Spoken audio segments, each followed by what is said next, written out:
Si paling perdana. 4 unit rumah di Jalan Dermaga, Kelurahan Klender, Jakarta Timur terbakar akibat korsleting pada hari Senin 16 September.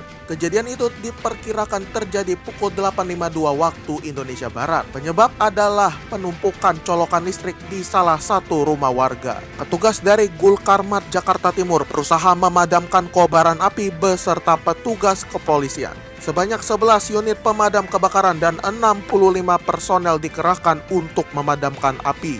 Setelah 1 jam, kobaran api berhasil dilokalisir. Tidak ada korban jiwa dalam kejadian tersebut, namun kerugian ditaksir mencapai 200 juta rupiah. Petugas bersyukur karena dapat bekerja sama dengan pemilik kolam renang untuk mendapatkan sumber air dalam proses pemadaman.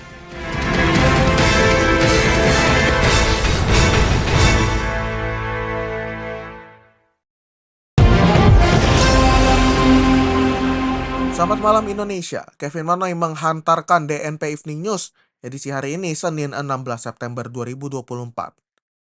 Ragam informasi yang faktual dan terkini telah kami siapkan untuk mengisi ruang informasi Anda.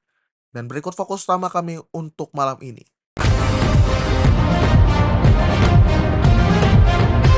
Polres Bogor membuka kembali jalan menuju kawasan Puncak setelah ditutup lebih dari 8 jam.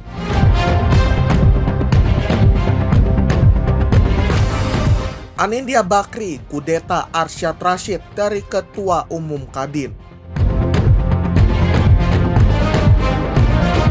Serta kami juga hadirkan informasi olahraga. Rafael Struijk gabung ke Brisbane Roar.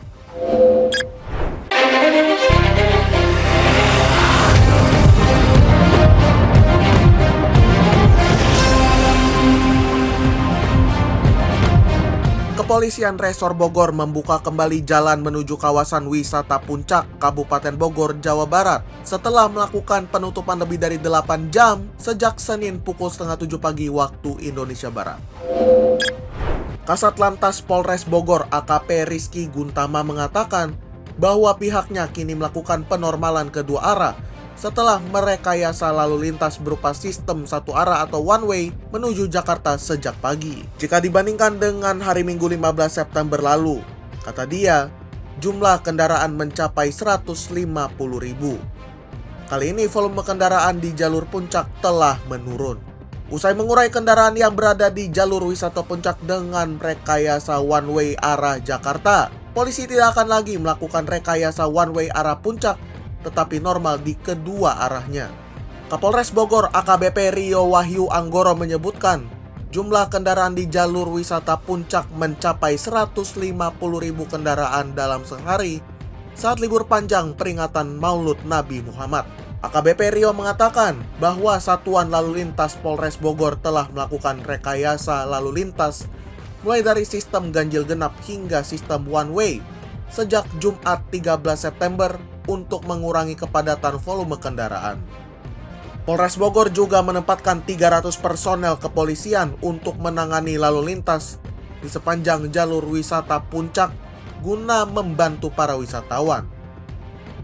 Menurut dia, dari 150.000 kendaraan di jalur wisata Puncak selama Minggu 15 September, saat ini sudah berkurang sebagian. Kamar Dagang dan Industri atau Kadin Indonesia menggelar musyawarah nasional luar biasa di Hotel St. Regis Jakarta pada Sabtu 14 September lalu. Hasil munaslup menetapkan Anindya Bakri sebagai Ketua Umum Kadin menggantikan Arsyad Rashid.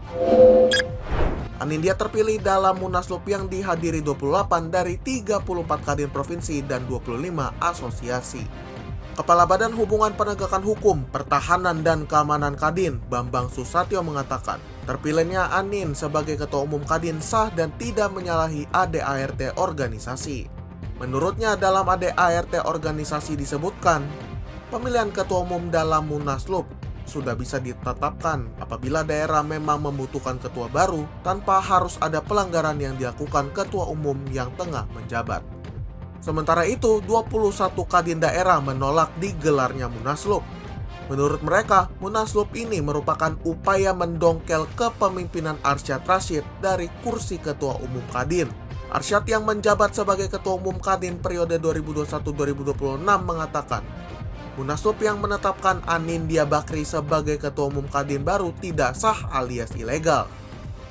Pasalnya, Munaslup itu melanggar ADART dan ditolak 21 Kadin Provinsi. Arsyad pun akan menginvestigasi dugaan pelanggaran ADART dalam pelaksanaan Munaslup yang menetapkan Anindya Bakri sebagai Ketua Umum organisasi pengusaha itu.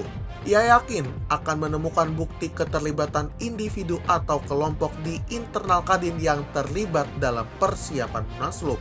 Ia kemudian menghimbau seluruh pengurus dan anggota Kadin untuk tetap solid, tegak lurus menaati undang-undang dan aturan hukum. Badan Meteorologi, Klimatologi, dan Geofisika atau BMKG menyebut gempa bumi yang terjadi di Berau dan Mangkalihat, Kalimantan Timur pada Minggu 15 September malam mengingatkan pada gempa besar yang terjadi 1 abad silam. Kepala Pusat Gempa Bumi dan Tsunami BMKG Daryono memerinci tepatnya gempa kuat di wilayah yang sama terjadi pada 14 Mei 1921 yang mencapai skala intensitas maksimum 7 mmi alias menimbulkan kerusakan berat. Daryono mengatakan gempa 1921 menyebabkan kerusakan di wilayah Sangkulirang dengan kerusakan paling parah terjadi di Pulau Rending atau Teluk Sangkulirang. Kala itu menurut Daryono, banyak rumah rusak di Kaliorang dan Sekurau. Selain itu, dampak gempa kala itu juga menyebabkan lubang bor yang menyemburkan air. Kemudian rekan-rekan tanah sepanjang 10 meter dan lebar 20 cm dengan kedalaman 2 meter, serta semburan air bercampur pasir dan tanah liat atau terjadi likuifaksi. Selama gempa 1921 itu juga terjadi 10 kali goncangan kuat yang terus berulang atau gempa susulan. Adapun menurutnya, gempa dipicu sesar Sangkulirang yang memicu tsunami dan menyebabkan kerusakan parah di Sekurau. BMKG sebelumnya merilis peringatan gempa terkuat dengan magnitudo 5.2 pada Minggu 15 September pukul 20.08 WIB di Berau. Titik gempa itu berada di darat dengan lokasi 145 km tenggara Berau dengan kedalaman 10 km. Awalnya BMKG menyatakan magnitudo gempa ini 5,6, kemudian diperbarui menjadi 5,2. BMKG menyatakan gempa tidak berpotensi tsunami. Gempa Berau diikuti 18 kali gempa susulan hingga Senin 16 September pukul 7 waktu Indonesia Barat pagi tadi. Kapolres Metro Jakarta Pusat, Kombes Susatyo Purnomo Condro menyampaikan pihaknya telah mendatangi tempat kejadian perkara atau TKP kantor yang mengeksploitasi dan menindas karyawannya. Meski demikian, Susatyo belum dapat menjelaskan hasil pemeriksaan TKP yang berlokasi di daerah Menteng, Jakarta Pusat itu. Susatyo juga menyebutkan polisi tengah menyelidiki kasus ini tanpa adanya laporan dari korban. Ia menegaskan pihaknya akan segera menyampaikan temuan baru atas penyelidikan kasus ini sesaat setelah hasilnya keluar dari tim yang bertugas. Sebelumnya diberitakan, CS, 27 tahun, seorang karyawan perusahaan yang bergerak di bidang game dan animasi Jakarta Pusat tersebut, mengaku mendapat kekerasan oleh atasannya berinisial C, 43 tahun. CS mengaku telah menjadi korban kekerasan sejak 2022. Namun kekerasan fisik banyak terjadi di tahun 2024. C terus memberikan hukuman kepada CS secara masif.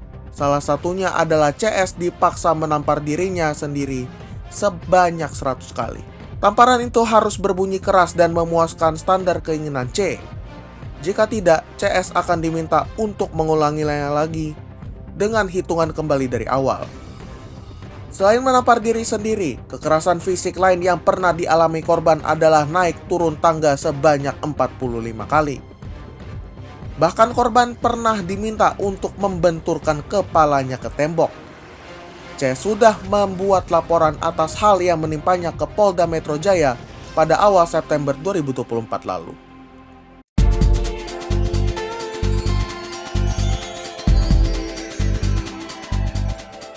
Penyerang timnas Indonesia Rafael Struijk resmi bergabung dengan klub Liga Australia Brisbane Roar pada Senin 16 September. Brisbane Roar adalah klub kenamaan di Liga Australia. Klub ini telah berdiri sejak 1957 dengan nama Hollandia Inala karena didirikan oleh imigran asal Belanda. Karena berbasis di Brisbane, klub kemudian berubah nama menjadi Brisbane Lions pada 1973 dan juga sempat berganti nama menjadi Queensland Roar pada 2004 karena ada di negara bagian Queensland. Baru pada 2008-2009 berganti nama menjadi Brisbane Roar hingga saat ini. Sepak terjang Brisbane Roar di Liga Australia terbilang mentereng dengan total 3 gelar Championship dan 2 gelar Premiership. Selain itu juga ada trofi NSL Cup pada 1981 silam. Sejumlah nama besar juga pernah menjadi bagian dari Brisbane Roar, termasuk diantaranya pelatih Tottenham Hotspur, Ange Postecoglou, yang pernah menangani Brisbane Roar pada 2009-2012 dan juga Robbie Fowler yang melatih pada 2019-2020. Pelatih timnas Indonesia saat ini, Sintayong, juga pernah bermain untuk Brisbane Roar di akhir karirnya sebagai pemain pada 2005. Sintayong juga gantung sepatu di klub tersebut. Klub yang dimiliki oleh konglomerasi Bakri Group mendatangkan pemain timnas Indonesia. Kehadiran Rafael ke Brisbane Roar diharapkan dapat memudahkan mobilitasnya saat diperlukan timnas Indonesia, mengingat jarak Australia dan Indonesia yang tidak sejauh dari Eropa.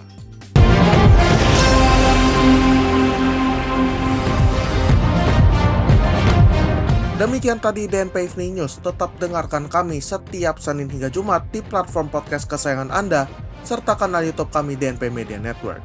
Kritik dan saran dapat Anda layangkan melalui email kami di redaksi@dnpmedianetwork.com. Informasi menarik lainnya juga dapat Anda baca di situs kami dnpmedianetwork.com. DNP Integrated News, lebih informatif, lebih terinformasi. Selamat malam Indonesia, selamat beristirahat.